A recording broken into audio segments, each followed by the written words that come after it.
It's sitting there for a good hour, adjusting lots and lots of little things, and then doing a lot of automation afterwards to try and get these insane results. The other side of things, if you want to dedicate the time to doing that, go for it. There's a lot of preset libraries that have been released in order to save you that time. And by all means, you should utilize those, maybe adjust them slightly to give it your own spin, because we all know that we're starting to recognize a lot of the same sounds and a lot of the tracks that come out nowadays. You can often recognize sounds that have been used in multiple tracks, which is something I try to stay away from as well.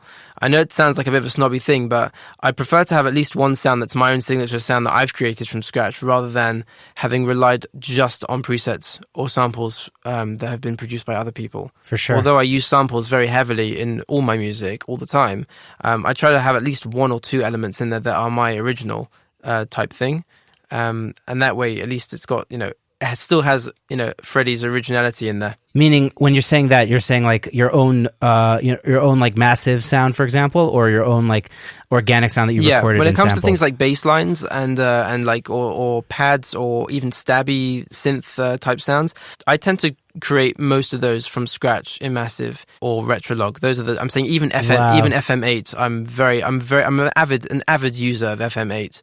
Although it's not particularly user-friendly and doesn't look that aesthetically pleasing, it's still definitely one of my go-to synths, contrary to what most people would tell you. But at the same time, I'd like to try and create as much as I can from scratch, because now that I've got the confidence and the know-how, I'm pretty cool with going to those synths, opening them up, as an initiation blank patch, and then just building it, from zero.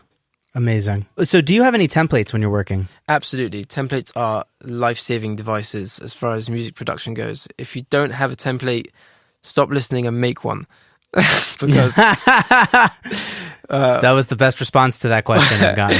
Or go online and see what the other guys are using, because just to get you some ideas flowing. Templates are really important, because I have different templates for different sessions.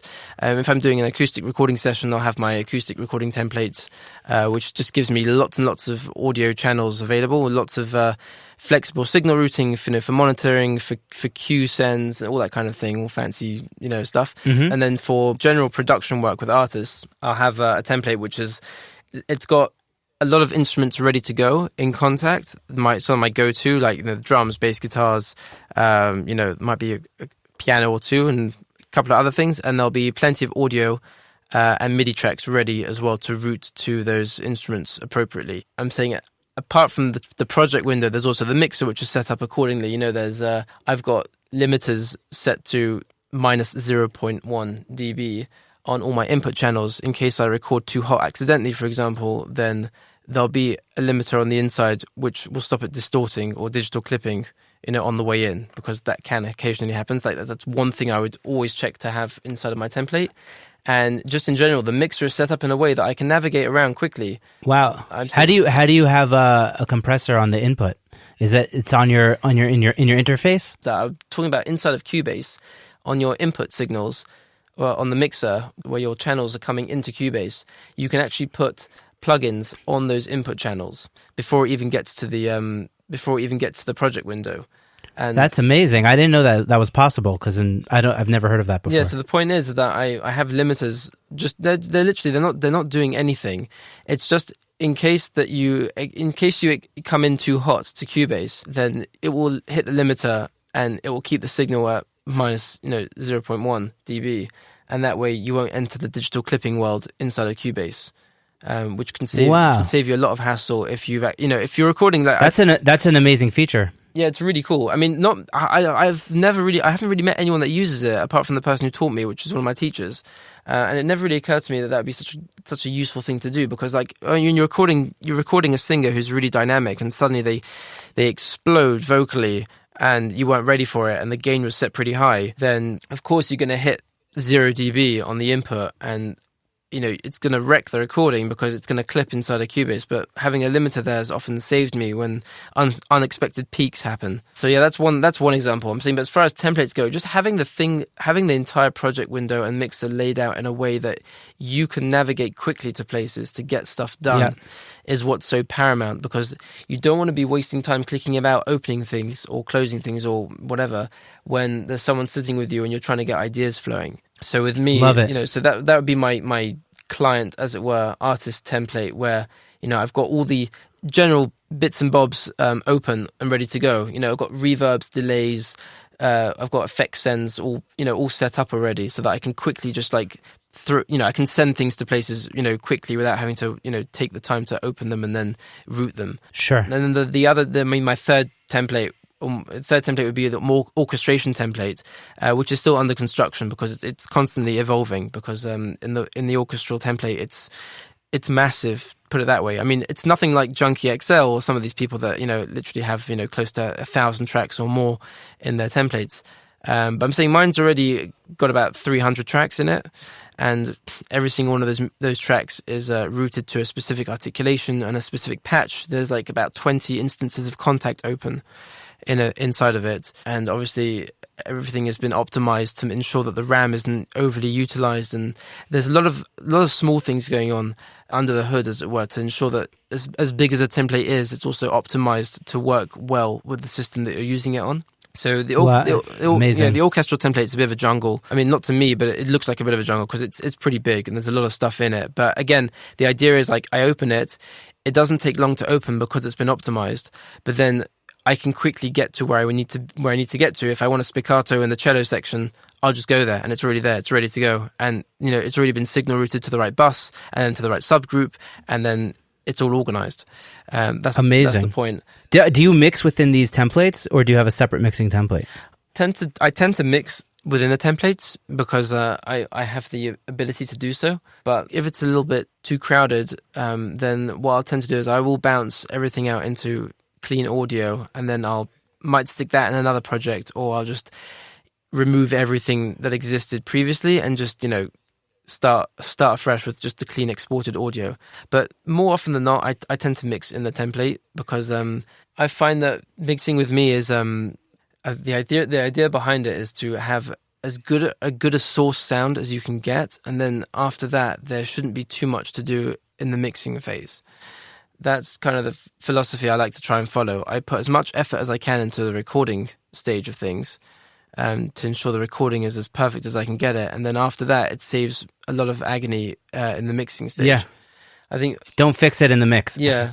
I think most of the time that's spent in the project, especially after recording, is editing, because getting rid of all the, excess bits and pieces that are not, that are noises or just not useful, that's more important to me than fiddling around with mixing, because at the end of the day, mixing shouldn't be a painful process unless you've been given audio that was recorded poorly, or it was a poor performance by the artist initially, or a poor production. Yeah, or poor production. I mean, if it's a bad choice of sounds, or a poor performance, or just a bad recording, then yeah, it's going to be much harder afterwards.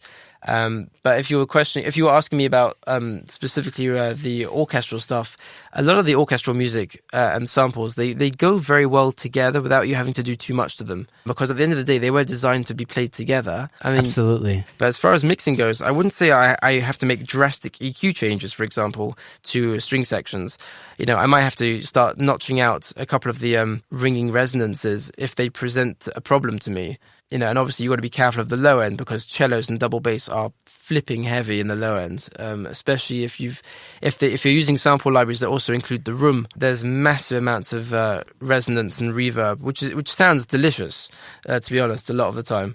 But it can accumulate sometimes in some of the busier projects. So I would say it's basically having a good general awareness of things like phase, bass content, and also stereo width. Those are all things that are massive factors when it comes to creating, a balanced mix.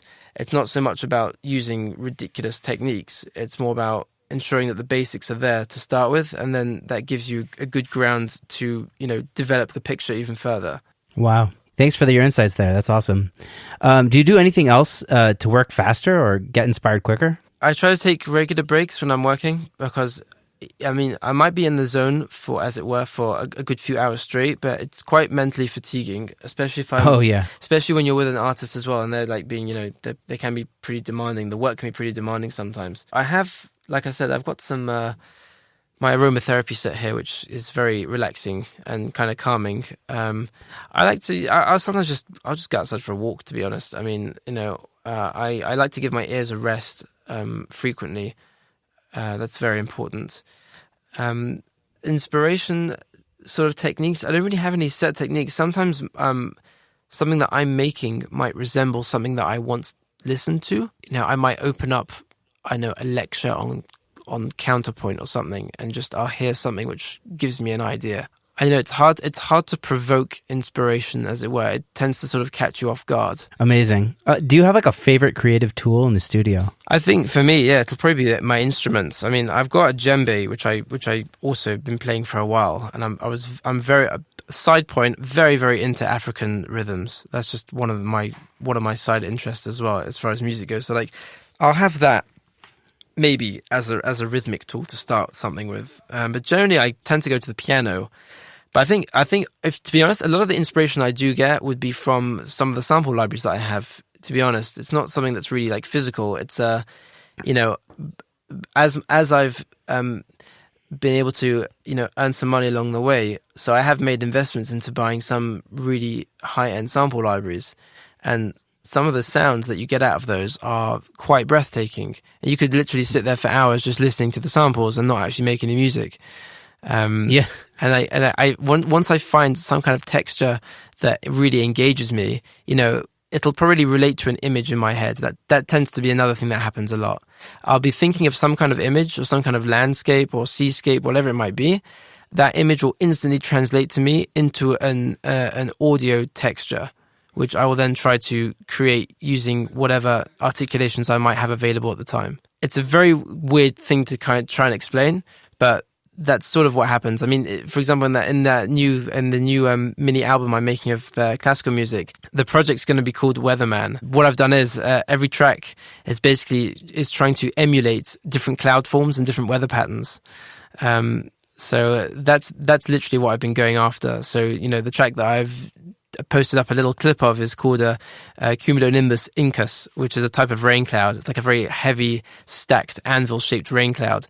And so like that's really that image alone is what generated the music for me. That's what provoked my thought process into creating the music. Wow. So amazing. I would say I'll put a link to that in the show notes for sure. Oh, thank you. I mean, it's not finished yet. I've put the first 2 minutes or something is like you can listen to, but like I said, I've got most of it sketched out, but I've got to try and stitch it all together to make it sound like one long thing and not something completely artificial. It's a really delicate process, making sure that when you're doing orchestration, through MIDI, that it doesn't sound like it was done by one person in a room. It has to sound like an orchestra. And given the quality of the libraries we have nowadays, it's very hard to differentiate. But what it really depends on now is the quality of the programming by the user.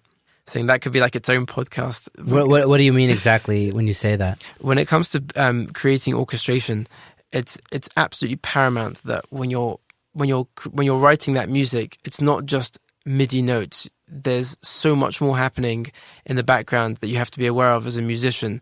If you're not well informed on the function and the parameters of every instrument that you've used, then you're at a slight disadvantage because you don't know necessarily what the limitations are of a cello or a violin, and you might end up, I'm saying at the end of the day, you can write whatever you want, but it tends to be more pleasing to the listener when things are operating within the parameters in which they're most comfortable. So, for example, you wouldn't write a low C for a violin because violins tend to operate, above C2, around that area. They're happier in the upper octaves, as it were. So yeah, sure.